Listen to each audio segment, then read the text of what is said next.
Okay, we're live on everything else, but we'll just wait a second so we get live on Instagram. Air flip. I'm going live on mine as well. At least I'm trying to. Now it takes like a minute. Oh, I can see us. Now go live again once you see. Okay, now I'm live. Are you? Yeah, hitting go live again. Yeah, it's technology, my fave. Hi, everybody. From welcome to Recovery Solutions. I'm Amanda Marino, and I'm so excited to have Tara Connor on here today with us from California. How you doing, love? I'm well. It's sunny and beautiful here, and I'm so happy that you are okay. Yes, thank you for checking on me. I'm sure everyone has heard we had a pretty nasty hurricane here in Florida, and I'm a Floridian. I'm born and raised, and this one was unique in the sense of all of those tornadoes. You know, they literally hit everywhere around. So thanks for checking on me. Of course, we have to take care of our tribe. You know. Absolutely, our peeps. And so we have a cool connection. We kind of, like Bronwyn and I also have this connection. We're actually going to do a whole live episode about this on the friends that you can make from afar. Right. So we have developed, we followed one another for a long time and started engaging, and your vulnerability and your authenticity is what's super attractive to me, and what you've been through, and that you just kind of put it out there and it helps people. That's what I love about you. So could you tell people a little bit about yourselves that may not know, that are on my page? Okay. So my background, I was Miss USA in 2006. I think that's my identifier. And during that time, I failed a drug test for cocaine because I was in the depths of my substance use and very publicly was sent to treatment. Donald Trump was my boss at the time. So he. That part I didn't know. You didn't know that? No. What? Yeah. What? I need to know more. Okay. So Donald Trump and NBC owned the Miss Universe organization during, and this was during the time that The Apprentice was really big, and it was the pageants golden era, as they call it. And I hit my first bottom really while I was Miss USA. And when I was drug tested, I pissed off Miss Teen USA. This is the stupid story. Pissed off Miss Teen USA. See. She thought I was flirting with her boyfriend. This is all very petty, stupid things. Was not, but it doesn't matter. So she called the president of the organization and said, Tara's, doing drugs. But I think that it was more a way in an effort to harm, not necessarily to help. But I don't think that all of our angels are dressed in sheep's clothing. Sometimes I think they're dressed in wolf's clothing. Oh, girl. I have goosebumps on that one. Yeah. So I don't know. It was the following day after I took the drug test, I turned on the radio and it's talking about how Miss USA failed a drug test for cocaine. And by the end of the night, I was on Sports Center for their top 10 flops of the day. And this was when the stigma was very low. Yeah, that's rough. They were not sending thoughts and prayers or casseroles. They were support or seeing how they could help you or saying we hope you get help. That wasn't that era. That was this was the era where they were off with your head. You're a bad role model. And I was so young. I was 20 years old during that time. I got sober a week before I turned 21. Okay. And I ended up going to treatment very publicly because they made it a huge media outlet tour. And and you were still being solicited, your story news, even though you were trying to get better. Yeah. But like I said, the angels in wolf's clothing, yeah, absolutely. My life. Right. I'm really grateful that it happened the way that it did. I don't think anything ever happens by mistake, but as I've gotten older, I'm almost 18 years past that. So I have over 17 and a half years of sobriety, but still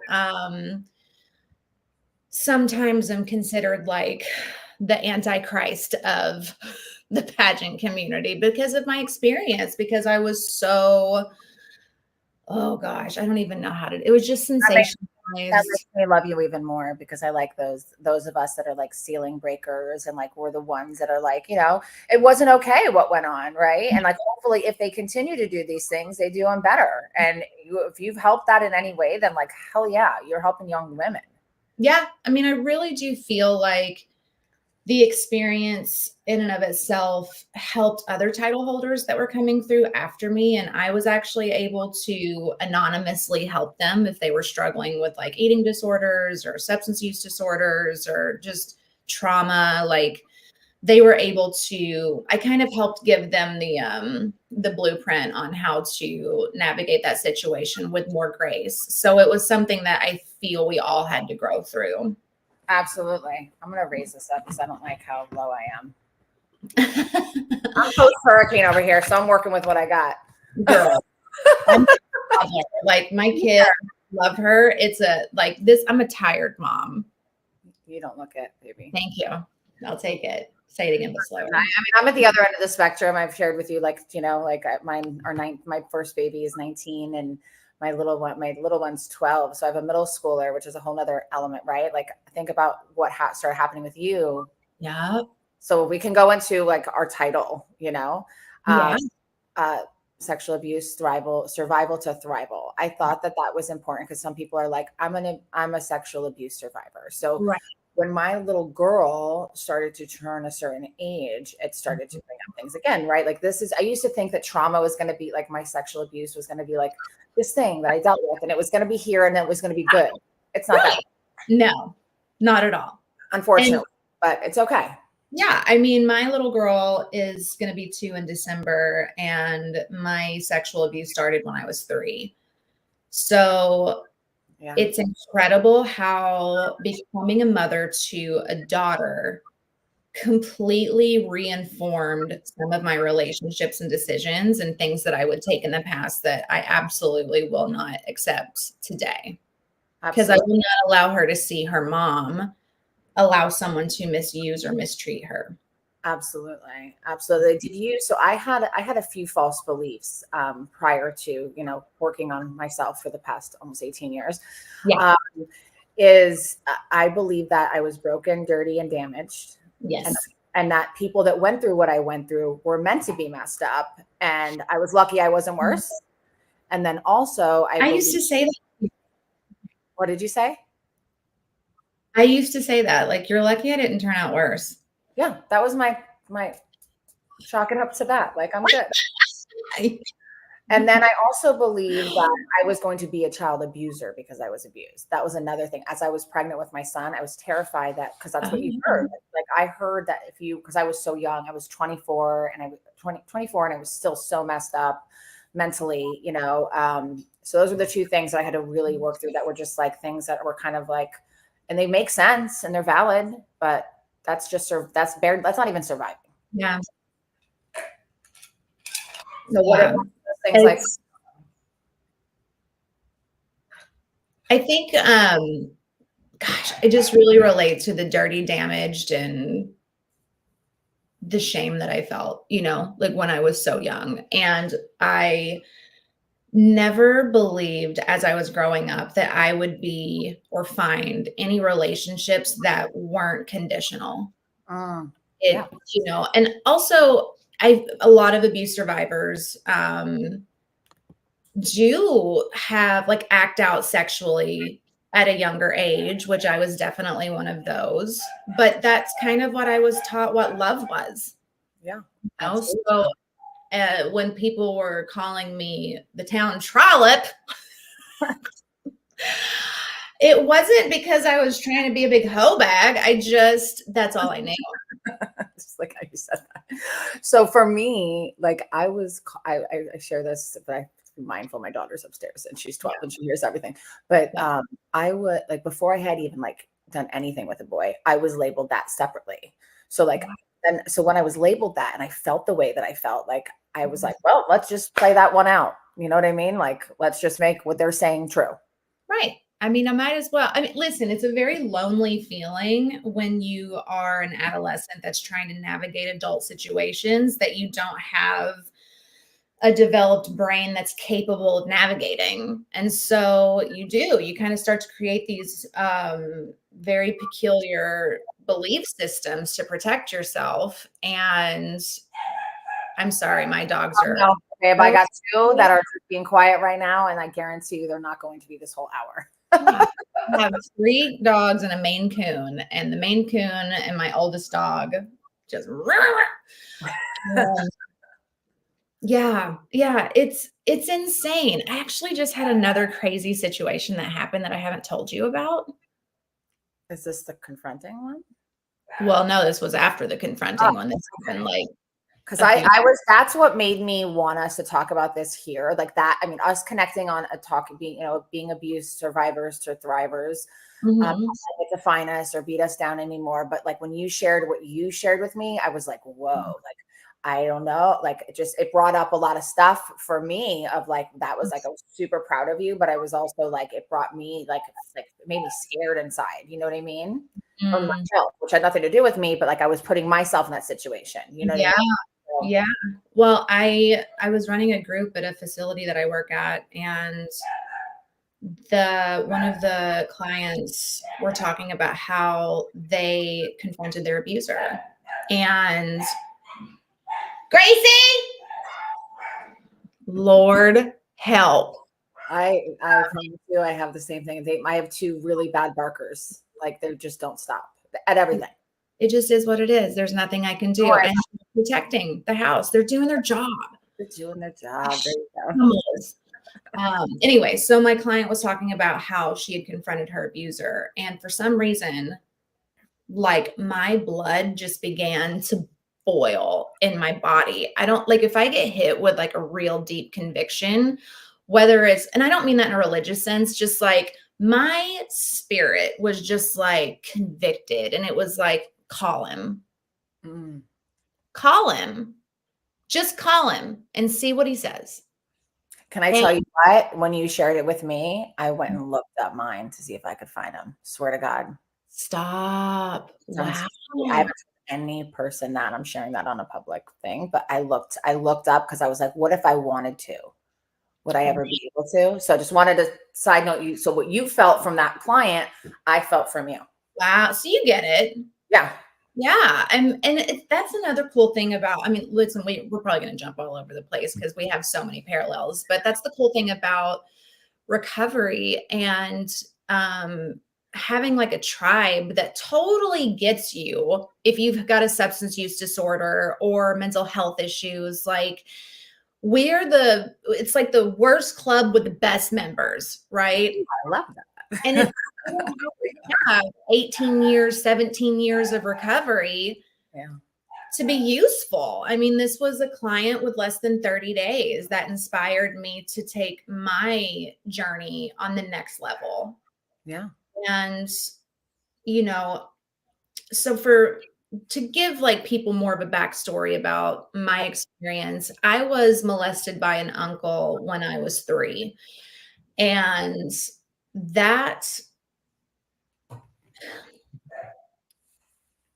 it caused a bit like an immediate rift in my family, because when I was on my way to my grandmother's house with my parents, I said, Uncle so-and-so makes my butt hurt with my little 3-year-old words. Right.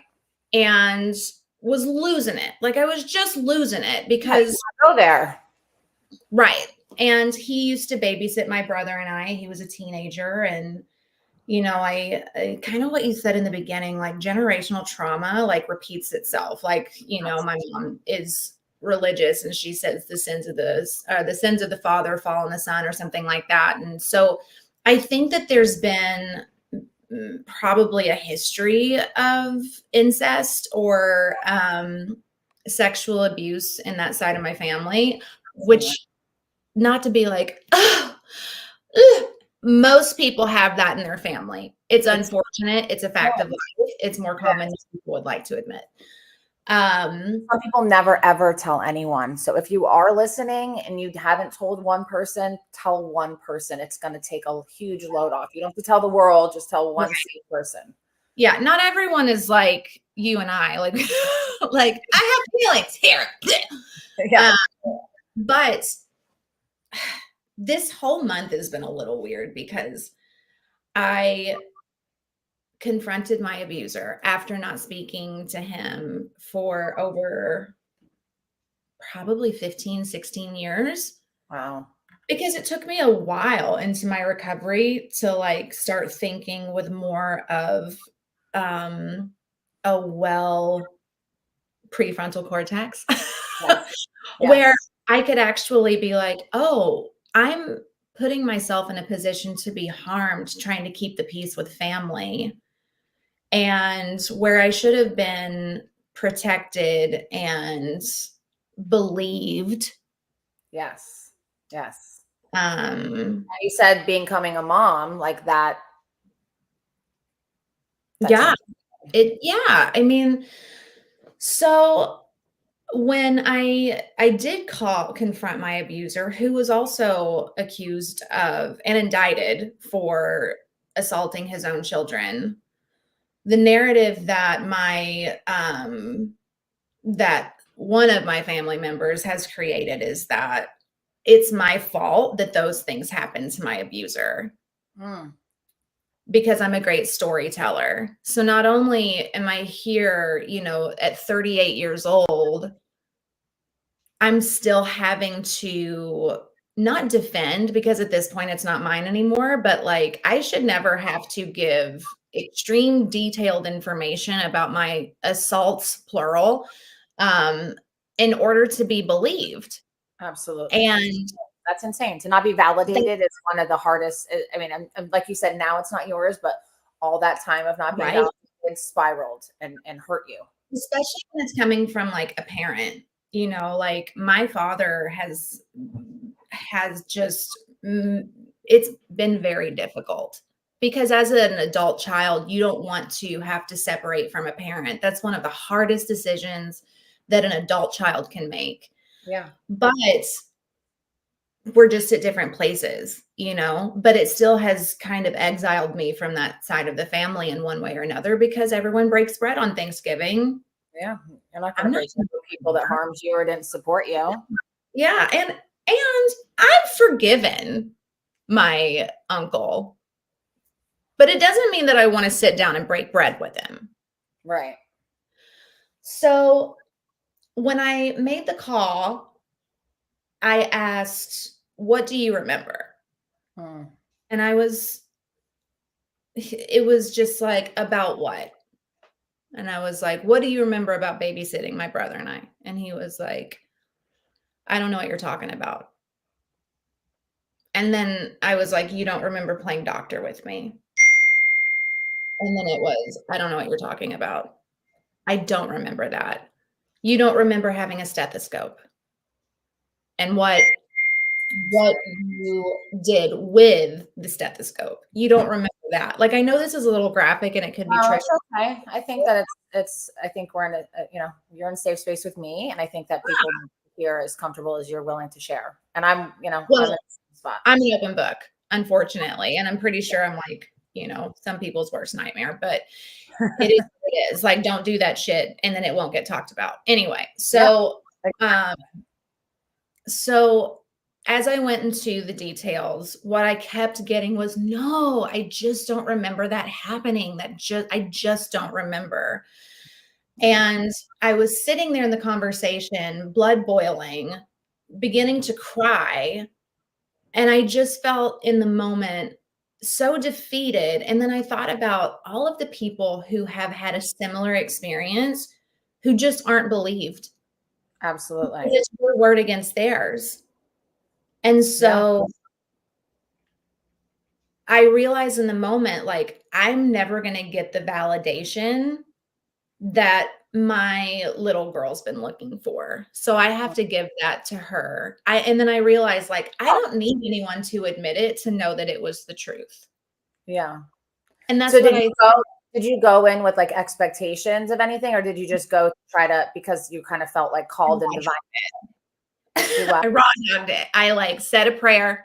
Like my sponsors always like, never go into a gunfight with a knife and pray up. You know what I mean? So I said a prayer and, just kind of asked God to like be there with me in the moment and be my safety and protection. And then I never in a million years planned on making that phone call or diving deeper. Like that was never my intention. I was just going to avoid it for the rest of my life. Yeah. Because I don't want to, I was like, not my pig, not my farm. I've moved on. We're a complete like country apart. It's fine. But I don't know. Sometimes things just hit you, and I realized in the moment, and it was one of my most valuable lessons, like they don't have to believe you in order for it to be your truth. Absolutely. And then I thought of all of the victims that get victim shamed, that get, well, what did you do to put yourself in that position? Or and that's like a trigger for me. Yeah. And girl, which is crazy because I just had another experience. The whole theme of this month has been connected to my sexual abuse trauma. But I'll tell you about it after this. I'll wrap this one up. But once I confronted him and realized that I wasn't going to hear anything or that he wasn't going to admit to anything, No ownership. No ownership, none. Yeah. I sat there and then I said, well, maybe you should pray for clarity about that time in your life. And if you happen to have some, I'm open to a conversation, but I don't need it in order for me to know that it happened. So I said, it's between you and God now. I forgive you. And I wish you nothing but the best. And then I got off the phone and I was like, it's not mine anymore. It's just not. And I have goosebumps.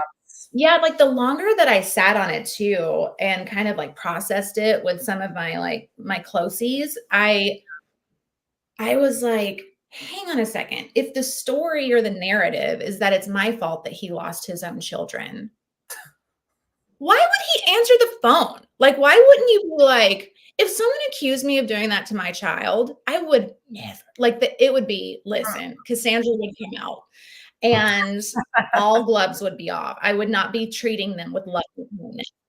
Totally. No, totally. Because as a mom, no one's taking my child away from me. Don't even think about it. Right. But yeah. But the fact that there was something there, or there could be, I don't know about his mental health history. Is there like some mental health issues? Lord knows. Disassociation, disconnection, something? Yeah. I don't know. I mean, I don't know because, the hardest part of my sexual abuse was he became my best friend when I was in high school. Like my abuser became my safe place. And that was the hardest part of, the realization of what I had gone through when I was a little older. The truth underneath it was I was so upset because I loved him. Like I loved him so much, like he really did as an adult offer me a safe place in a different way. Was he maybe? But I mean, again, the sins of the father fall onto the son. Yeah, like the generational. So we don't know, but I wonder if he was. If I was a betting person, I would say that it's probably happened. And but regardless, it's like I don't wish any ill will, right? But I don't. Different than me. I do on mine. Well, I just don't, girl, listen. It's a little different of a scenario. So it's a little different, but it's also the same. And we all have different experiences with it. And yours is a fucking shit show. I'm so sorry. No, you're fine. I just curse like an Oklahoma girl. Like a Kentucky girl. Okay. Kentucky. So Oklahoma though, right? Huh? Who lives in Oklahoma? Do you have No. family? Oh, okay, so it's Kentucky. No. My Well, family. for me, they're like all right there. Mm. They're all right there. Yeah. So yeah, my version. Did you have? I'm sorry. Did you want to continue? I want you to finish before Well, last thought on that, I was like, what if he thought he was being recorded? And that's why. Ooh. And then I was like, Yeah, listen, other like, things. yeah. But then I was like, okay, don't make assumptions. Never make assumptions. So I put that one away. But at the end of the day, it's not my pig, not my farm. Well, I'm so proud of you. That's so brave. And like you followed your, your gut instinct, which I've learned that I need to listen, especially when it comes like fire, not to just react. Like you said, do the prayer, don't go in with the knife, like that whole thing. But when I get those divine hits, like I have to follow my gut. And nobody else in the world may understand me and may think I'm absolutely insane, which there's been many of times in my life that I've done that. But guess what? It has always worked for me when I listen and trust those hits. I call them like divine intervention hits. Like absolutely. It's undeniable. Like something happens after years and years of just like working on cleaning out and healing from your childhood, which even if you've got a perfect childhood, there's some stuff in there that you can probably work on. Absolutely. But even after all of it, our level of trauma too. So like if you're listening and you have like maybe, I always share this example. My ex-husband, his trauma was like family didn't show what worked all the time. They were immigrants. They weren't able to come to his baseball games. He had to start working at 11. They didn't do family. So like he used to minimize that. But I'm like, no. Like just because you didn't go to, it wasn't the big T stuff like me. If it made you feel sad inside and it was hard for you, like you have to own that. Like it doesn't have to be this big, like ours, like a Lifetime movie, right? Like your trauma is your trauma. Oh, when I tell people my story and like I say it so just like whatever. blase. Yeah. When I talk about it, every time I do, it makes me heal and it makes other people feel uncomfortable. It doesn't make me feel uncomfortable because I'm just like, I feel a little lighter every time I talk about it. Yeah. I don't think I've ever this is the first time I've spoken about the confrontation that I had. But there for a very long time, I was like, I don't know why, just feeling like I needed to protect people. But then I was like, why do I do that? Like, why do I go out of my way to ensure that their comfortability is met? And I realized that it's just always been a shame response. It's always been a shame response of like not wanting to rock the boat. And yeah, we want to stay at peace. We want peace at this phase of our lives. Yeah, because your give a damn gets a little more broken in your late 30s, early 40s, and you give less Fs. So many less Fs. And you don't care what people think. It's like you step it. Well, I'm 43, so you started a little younger than I did. Like right when I hit 40, I was like, I am just done with all of that. Like I do not care. Like it took a lot to get to that place. Yeah. But I think too, like you and I both have been in unique positions where we've experienced like public lashings. Yeah. Or people deciding that they have something to say about it's like a public attack because you are a public figure and people feel like they can just jump on that gravy train and say whatever it is that they want. And you have to develop a thick skin to be able to navigate that.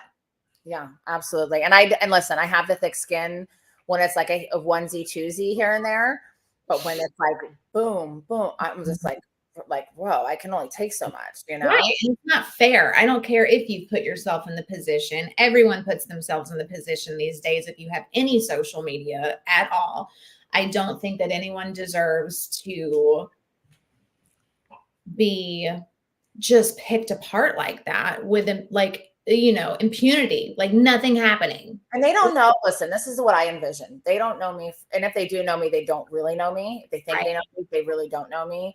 Right. Or I've walked through some kind of thing that they wish they could do and it triggers something in them. Or I'm ballsy enough to start my own company or ballsy enough to put myself out there. Yeah. there's so many things, right? Or it's some rando, troll like in their parents' basement at 40 years old. That's just like what I envision, and that like helps me. But Amanda, I've also been that troll in my head. Like I call her petty thing, but not to like bust it out and like cause harm. No. Fair. But when I did my 4th step, there were some of the most petty things on there that I didn't physically cause the harm. Right. But like, I wouldn't like people just because of the way that they looked. Like they would get under my skin. And when I would write it out, I'm like, why am I mad at this person? What did they do? Like literally nothing. Oh yeah. I used to be that girl too. And now we are the girls that are like, ooh, she's badass. She's killing the game. She's vulnerable. Right. I want more of that. I used to be like, oh, she's ew. She is. And I'm just not. And anyone that's not on the vibe that like we're on, like I don't have space in my life for that. I'm all about uplifting people. I am not judgmental. No. I do not, you can tell me anything and I'm going to love it. Like nothing that anyone says to me is going to cause me to clutch my pearls because I don't wear them. I don't have any. So, you get them there just as like a joke. But it also makes me really great at what I do. I'm a public speaker, but I also run process groups and work with clients, and I become their safe place. I see them because I am them. Absolutely. And just so you know, I've watched your TEDx a couple times because I'm having mine written for me with the team. So like that's in process right now, and it's going to be it's my 2025 goal, but I wanted like a team to help me, to write me, to submit me to people. So like I watched yours and I had to put some of my favorites in there for them to compare, and you were in there for my team. So just of what kind of message I'm trying to put out, and like it's still not fully clear, but yeah, yours inspired me. So as I move into that space more, and doing more public speaking outside of behavioral health, right? Like I've always presented and I've always done things. I want to share what this is to so many people that don't know anything about it, right? Because in our world, everybody knows about all this stuff, and we're all talking to each other who know all about it. Right. We learn things. Like I learned some great new things at this conference I was just at in Orlando, but like I want to step outside and bring my experience outside, Yeah. So I want to touch on a little bit on my abuse, and some of your input. So my sexual abuse started it was ages 4 to 7. And it was by someone who I thought was my father, and found out after wasn't my father. And I had another man that was my father. So I was then like, phew, but then also like, where the F was my dad? So it was like a combination of like, why didn't he save me and protect me? But I ended up building a really good relationship with my father until he passed right before Scarlett was born. A lot of healing, a lot of love, my biological father. This man was very domestically abusive to my mother. To the point where she was terrified for her life. And he was one of those, literally like a Lifetime movie, when you are like Mr. Church guy by day, the neighbors loved him, the community loved him, but he was a drug dealer, women abuser, and sexual abuser by night. And I remember, because my mother put me in therapy so young. Thank you, Mom. I was 7 when she first put me in therapy.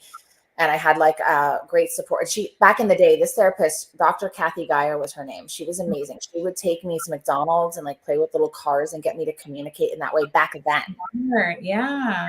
So like, it wasn't just like what they do play therapy now with kids, like, which is newer, but like my lady was doing it back in the day. That's amazing. So I was I remember everything very vividly, and I'm used to not be grateful for that, but I am now, because I can talk about it. Right. So my mom found out that I was being sexually abused. She didn't know that, right? She just knew. And I would tell her things about like soap being like, when he would give me a bath, like soap being put in me, and being forced to do actual things on him, and then having his older daughter involved. And like I just remember and I was sharing it with her as a little girl. Once she found that out, she plotted the escape. Because it was one thing to threaten her life if she left or if she told anybody, but when she found out her little girl she was out. So I remember like a dramatic night where we were both being hung by one of his friends, and then my abuser dragged my mother along a whole deck and threw her in the intercoastal on the coral. And when she got out, back in the taxi days, she called a taxi and we literally like ran and booked for the taxi, got out of there, got restraining orders. Tried to, my mom and dad, that's when I met my dad. She tried to rekindle with my dad and we moved up to Massachusetts. We were kind of like in hiding, like changed hair color, like all that stuff. Was always watching us, always stalking us. So we moved, came back to Florida.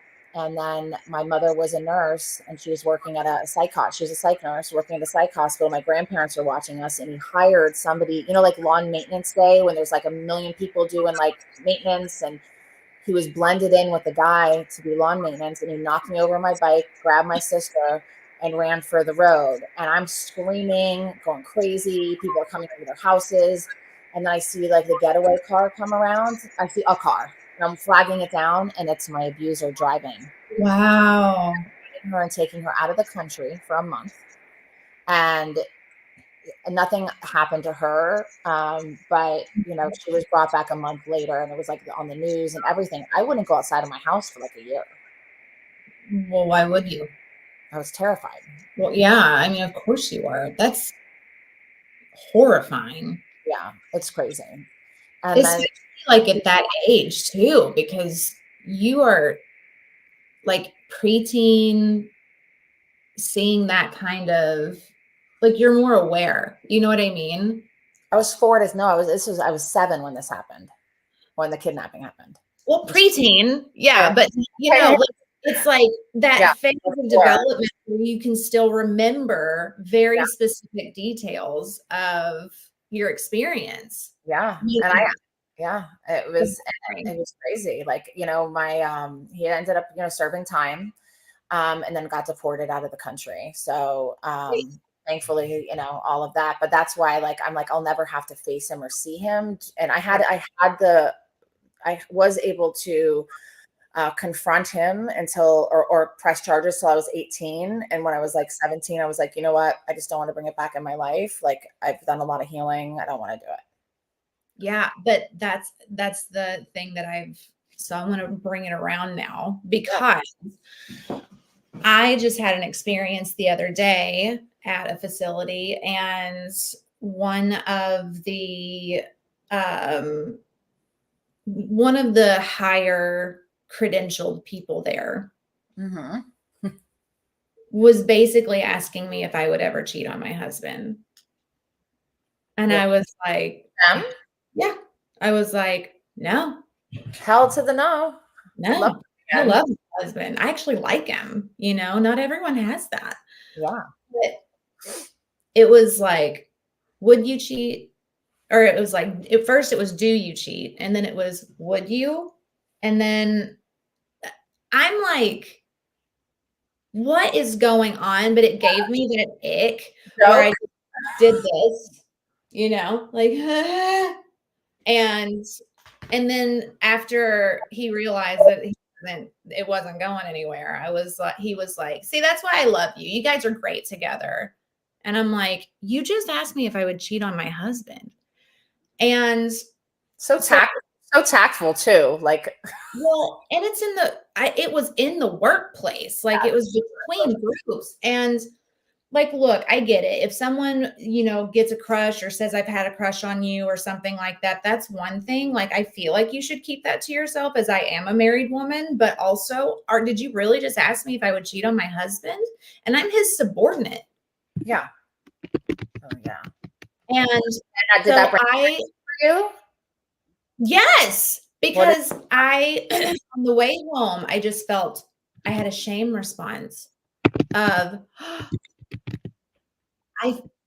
I feel like I should tell my husband about this, but I don't want to tell my husband about this. Like, I didn't want to upset my husband.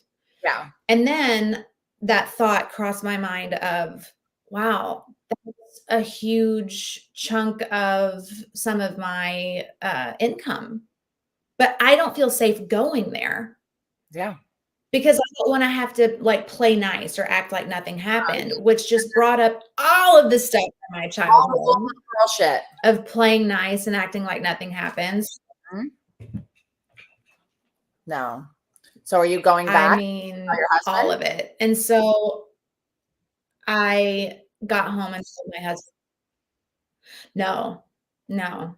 Going back. I called the program director that night after I had spoken with my husband and told him, and I Yeah. said, "Babe, I don't feel comfortable going back there." And he was like, "And I don't feel comfortable with you going back there." And Oh, so we had to have like that partnership talk of like, "Okay, well, you'll handle this and we'll sort it out and whatever." But how many people stay in a position that's unsafe and unhealthy for them for fear of losing income, stability? And then I was like, I don't want to go back because I don't want to be in the same room at this point. yeah. I don't want an apology. I don't want I don't want anything. But No this, contact. No I contact. just said, I want you to well, I called the program director. I was like, this happened. It's really unfortunate. I love working for you guys. It's not a reflection of the facility. The facility's like I would send family there and have sent people there. But I was like, it's unfair because I'm not going to, and, but I'm the one that's going to lose a lot of money in the process, and he's going to continue to have a job. So I Yeah. said, because I'm not willing to come back if he's there, I said, I'll let you do with that as you will, and I'll give you the reins here. Okay. And I so, like how you position that. It's very mature and professional. well, and, you know, it's going to be way easier to get rid of me than it is to get rid of him. But it's still messed up because if that's kind of predatory, You obviously. don't want that in your place of No, healing and like, yeah. clients. It could happen to other staff. It's not okay. Yeah. But then I realized once again, like, oh my God, I'm going to be put in a position again where it's my word against theirs. And that's where it kind of like that's where the shame came from. Character and your honesty, you're not gonna like people should know. No one's going to like if anyone knows you, that you're not gonna make that up. Like if they know your character, and if they don't, then shame on them. You know, Yeah. I don't know. Did you see the video I made recently about like confessions of a former hip hop dancer? No. Okay, so like being like with all this stuff that's come out, right? I felt like sharing like 23 years ago, when I was in the entertainment business, and I was a hip hop dancer, and then I was even in an R. Kelly video too. OMG. Yeah. So the one that I was in, it was grossly called "Feeling on Your Booty," that song. But I was placed with Method Man and Redman. So, and they were so cool and so respectful. So I like was safe. Like I never. But what if I was placed next to R. Kelly? Like, or Mhm. what? Like some of the scenes and things that I put on. I mean, back then that was like normalized. Like, you Mhm. know, inappropriateness, being treated like all these things, and like in entertainment, just like I can imagine. I don't know how it was in the pageant scene, but it Well, was it was like accepted and that was normalized. And like now it's 23 years later, and now we're just like talking about this stuff. Like back then, it made me feel uncomfortable. I had agents trying to position me to be willing to do things that were inappropriate the second I turned 18. Like right. it's messed up. So Yeah. that's just coming out now. Like that's just and what's coming out is beyond disgusting. I have to stop reading some of the articles. Like some of them I do, and the rest I have to like stop. It's gross and it's so unfortunate because it happens so much in the entertainment industry because I've been through the exact same stuff. And I remember that I used to like be like, no, I can handle it. It's Mm, okay. I can handle them. Like when I would tell people about an experience and they would be like, that's not okay. I'd be like, it's fine. I can handle it. Like I've been through worse, you know? But yeah, that was a defense mechanism because I knew that I would be in a position of lack if I didn't play by the rules. My livelihood was on the line if I didn't do certain things or if I didn't turn a blind eye to things that were said to me. yeah. And that's And so many people right now. That's but like the level of vileness though with the P Diddy stuff is like beyond. Like the people beyond. being put on like IVs and cleanup crews. Like if any of you were that anyone seeing this that was part of that, like sorry, shame on you. That's Yeah. disgusting. Like you all Right. okay. It's not okay that like all these people are being abused for money and power, you know? And I know Yeah. there was things that like I thought were just normal. Like, okay, like I knew that people did things to, many people slept their way to the top. I wasn't willing to do that, but I knew that there was certain things that people had to do to get another opportunity. And it's just, that's awful. It should be because of your talent, your, your creativity, if it's beauty based, your beauty. That's why like being on intervention for me was a dream for 14 years, because I wanted to do something back in entertainment that was being a woman of substance, not objectified for my 18-year-old perfect body. Exactly. Like exactly. that. Just like your public speaking, and like what I'm stepping into in that realm, Yeah. I mean, well, and I think that it's also so useful for women especially, but men too. Like when you can actually see people step up and come from a place of, just whatever people want to make up about you or whatever, you've been objectified or anything. Like when you let go of that, oh, it's not about my looks anymore. It's just about my substance and who am I without this? Like I've just gotten to the point where I can't be bothered. My fear of looking bad almost killed me sober, Yeah. Oh yeah. I get it. I remember, this is just like, so I remember when I was pregnant with my son, I was super young, right? And I always had like a 6-pack, abs, naturally, eating McDonald's, whatever, as a kid. And then I had my son. I remember I was 8.5 months pregnant, and underneath I could feel that loose skin and see stretch marks. And I had a full meltdown. Yeah. And I thought it was the end of the world, right? Now I'll wear a bikini with the little stretch marks. I don't give a shit. It's like nothing, who cares? We all have different bodies, but like what I was taught was you had to be flawless and perfect and nothing, all of that. And that's not what it's about. Like my daughter is drop dead gorgeous. My compliments I try to give her, you're so creative, you're so smart, you're so talented. I don't want to tell her all the time that she's pretty and beautiful. I heard that my whole life. Like I don't want to hear that shit. Yeah. Yeah, and it's crazy, like having a daughter after experiencing any type of abuse. Thank you. Sorry, I'm reading this. Yeah, I just figured there's a couple of questions, so I figured I'd bring them up. Okay. Hang on, let me read this.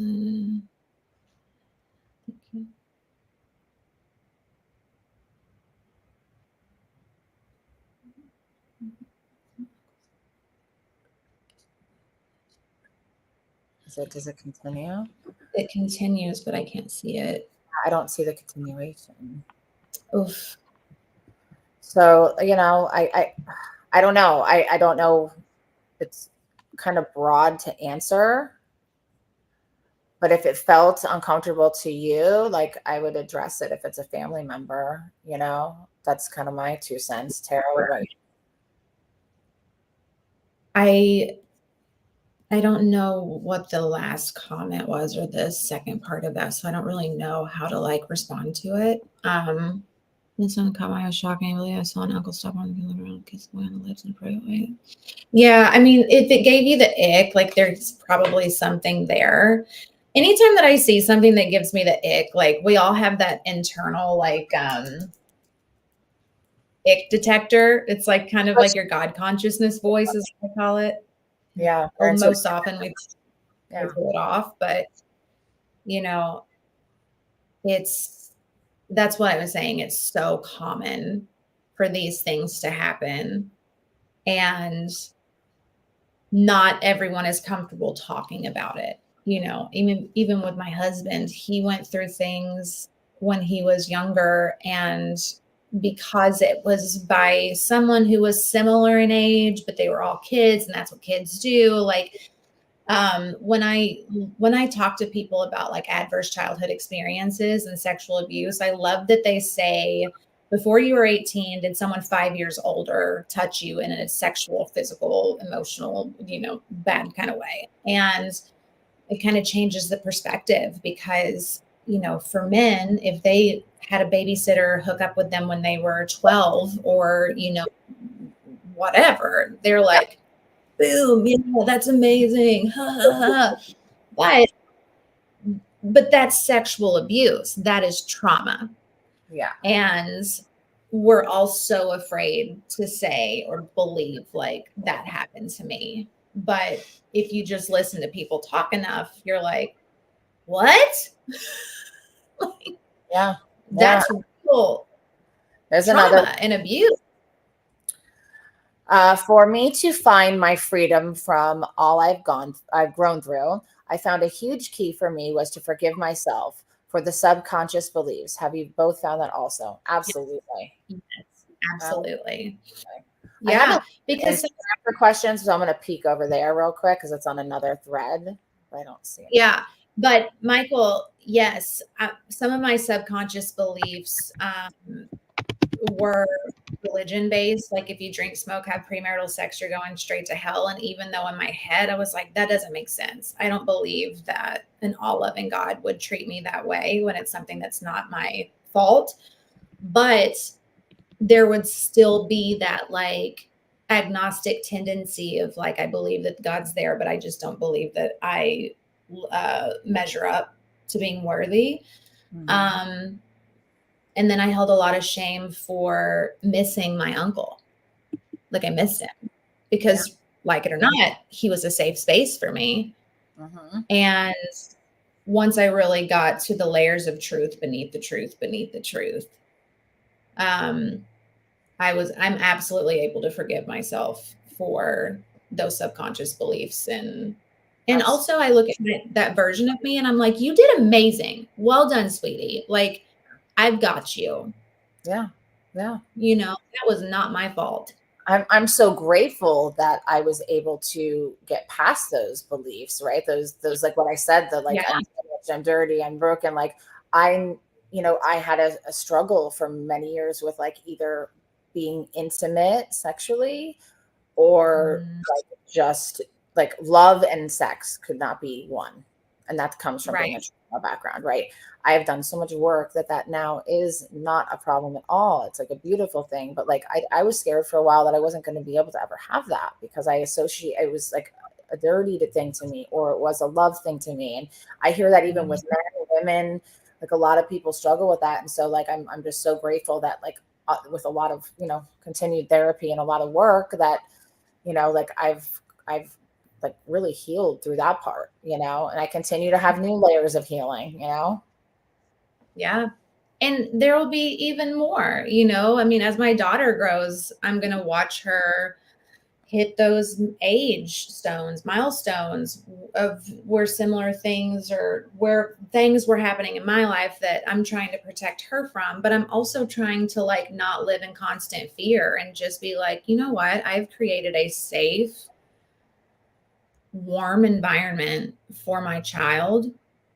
And I'm just going to continue to live out loud and be the best version of myself that I can be so that I don't want her to ever think that she has to be perfect. I don't ever want her to believe that she has to measure up to anything. Like, no, like she's borrowed. Like that is my child, but I'm borrowing her.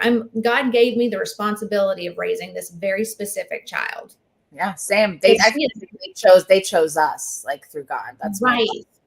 Yeah. And I believe that, I believe that I was given a strong child. She's strong-willed. She's just like her mama. Oh, Scarlett's for me. Like she literally like we say the same thing the same times. She tells me everything. She tells me, and I love that. And I meet her with love and non-judgment. Like I literally like she can tell me anything that would probably mortify her dad. And like I'm like, honey, that's normal. And I want to keep that dialogue. Tell me anything as long as you don't lie to me. Yeah, just don't keep it from me. Like I don't ever want Zizi to feel like there's anything that she could say that would really change my opinion or view of this perfect being that I get to raise. Like I don't want her, I just want her to feel safe enough to have her own experience and show her through example, not lead by my words. Yeah, feet match the mouth. Show up. Like what I say I'm going to do with my kids, I do. I follow through with. And of course, unless I'm sick, but like that's a big thing for me is like being true to like what I say, like show them, Right. Like she, entering middle school, it is a whole nother like area of things, right? It's a lot of stuff. I remember middle school is like when it got hard for me. So like I made it a conscious decision to do less work travel especially on the days that she's with me, because Yeah. she needs me here right now. And there's a lot of stuff going on. And there's hormones Oh, and like all that stuff. So it's like, I need to be here. She needs me. So I've changed some of my travel plans recently, because like if I'm going to go, I either want her to be able to come with me or do it on days she's with her dad, So well, yeah. I mean, even right now, like I can tell that my daughter needs me a little more than normal. She's sensitive. She's going through some growth and change, and I'm her regulator, so I'm her safe place to do the things that she feels safe to do and to unapologetically be herself. And I love that. I love being able to be that space for her. I mean, I swear, we should do like 15 conversations, because there's so many different things that I would like for like people to hear out of the experiences, especially the one surviving sexual abuse and getting on the other side of it. But, I don't know. I think if there's people that are listening that have experienced those things, there's a really amazing quote that I live by these days. What happens to you is not your fault, but how you respond to it is your responsibility. Like, my suggestion is never to go be a crusader and like, it's not that. It's just give yourself a chance to actually grieve that version of the life that you wish you would have had, but also give that security, that protection, that love, that respect to yourself now. Because I can't live in that part of my life and expect to be happy. I mean, I absolutely feel like it is necessary to process the hurt feelings, the lack of protection, the lack of safety, all of those things.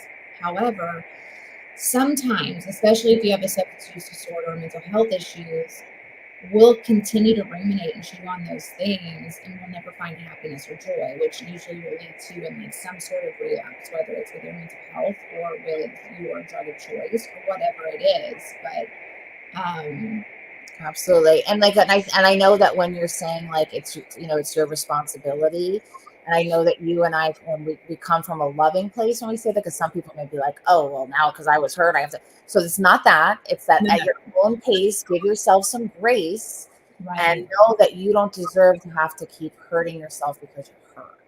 Right. What you went through does not define you. It does not define your future. We see miracles every day.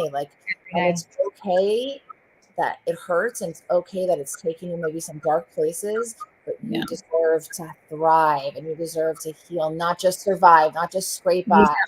No, you deserve to like have the life of your heart's desires. We all deserve that. And there is a lot of shame when you've dealt with some sort of sexual abuse or trauma, because you probably reenacted it and relived it in a way, which is like a PTSD response, where you put yourself in compromising situations. Like, look, I've hurt a lot of people in relationships. Yeah. Because I couldn't do better than that. That was what I was capable of in the moment. And it wasn't until I was about like 28 years old that I realized that, oh, wow, these things are reemerging despite me having all of these years of sobriety, and my behavior is embarrassing. But I would beat myself up because I'd be like, why are you doing that? Like, that's no better. Yeah. And then, you should know better. You're sober. You don't have, but listen, we're human. We're human. And also, that narrative of you know better kept me sick for a really long time. Because listen, if you had the power to go to the gym every day, you'd go to the gym every day. So what happens is we put ourselves in these positions and we get under these delusions that we should not, or we should ourselves to death. Okay. If you had the power to do better than that, you would. So if you are acting out of pocket and you know that truthfully deep down, that's just not who you want to be, take the shame out of it. Like, everyone, put away your shame shooter and just give yourself a second to look at the behavior and try to connect. Where did that come from? Where did I see that? How do I cognitively like walk through this and respond differently instead of just being reactive. How can I pause and like really look at the scenario? And you know, the more work we do, the more power we have. And you know, Absolutely. I haven't I been know at that what you said, that whole, like, I should have known better, and like that beating yourself up. Like, I had that after like a, really hard relationship. Like, I was like, how did I not see these things? How did I not just, it was like right there. Like, how did I not know better? And I definitely went in a deep, dark rabbit hole for like months about that.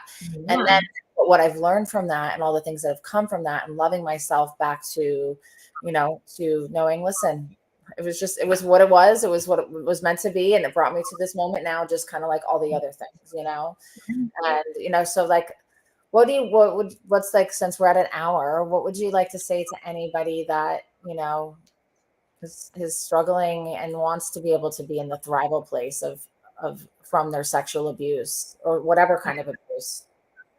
Well, I feel like we all suffer from the human condition, and none of us are exempt from bad things happening. Like life is going to happen no matter what. However, I know what it's like to go from a place to a completely different place just because I was willing to take someone else's direction, and I was able to allow myself to not have all of the answers. And so if you're struggling with anything that's happened to you in your past and you find that these past experiences are acting more of like as a roadblock as opposed to like a setback preparing you to come back, Tim Story would love that.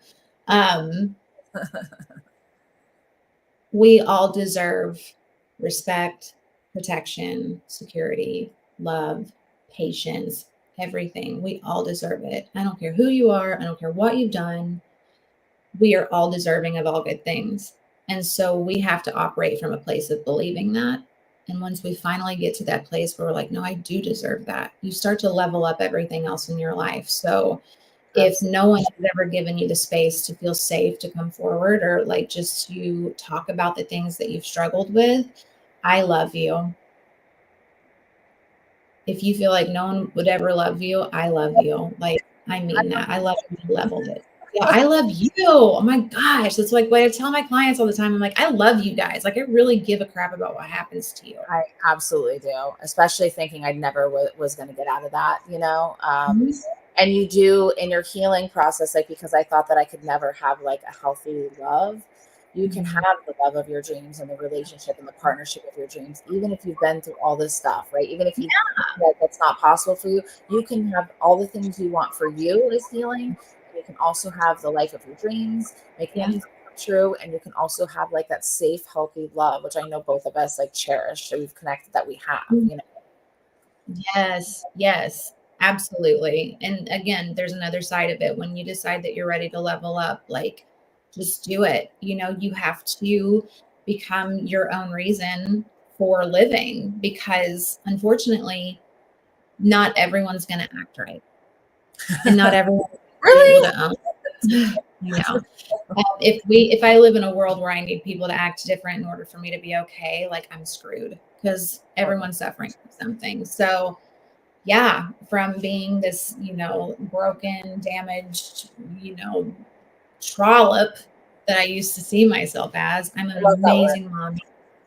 Yeah, I'm an amazing wife and a very loyal friend, a very loving counselor and recovery coach. And, I give, it's not about me anymore. It's like, how can I use these experiences and messages to help others? Because our stories have the ability to completely heal. And so that's why I recover out loud.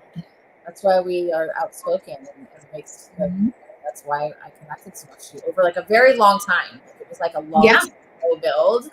And I know we like would chat, whatever, but like I couldn't help but that magnetic part of you that I just like loved all the like the raw vulnerability, and you help so many people, and so many people are terrified to either get help or think that there's hope or share something, and like you make it okay. You made it okay for IVF, sexual abuse, mental health, substance use disorder, like all those things. You're putting it out there and letting people know, like, you worked hard as hell to get that baby, and now you are a beautiful angel.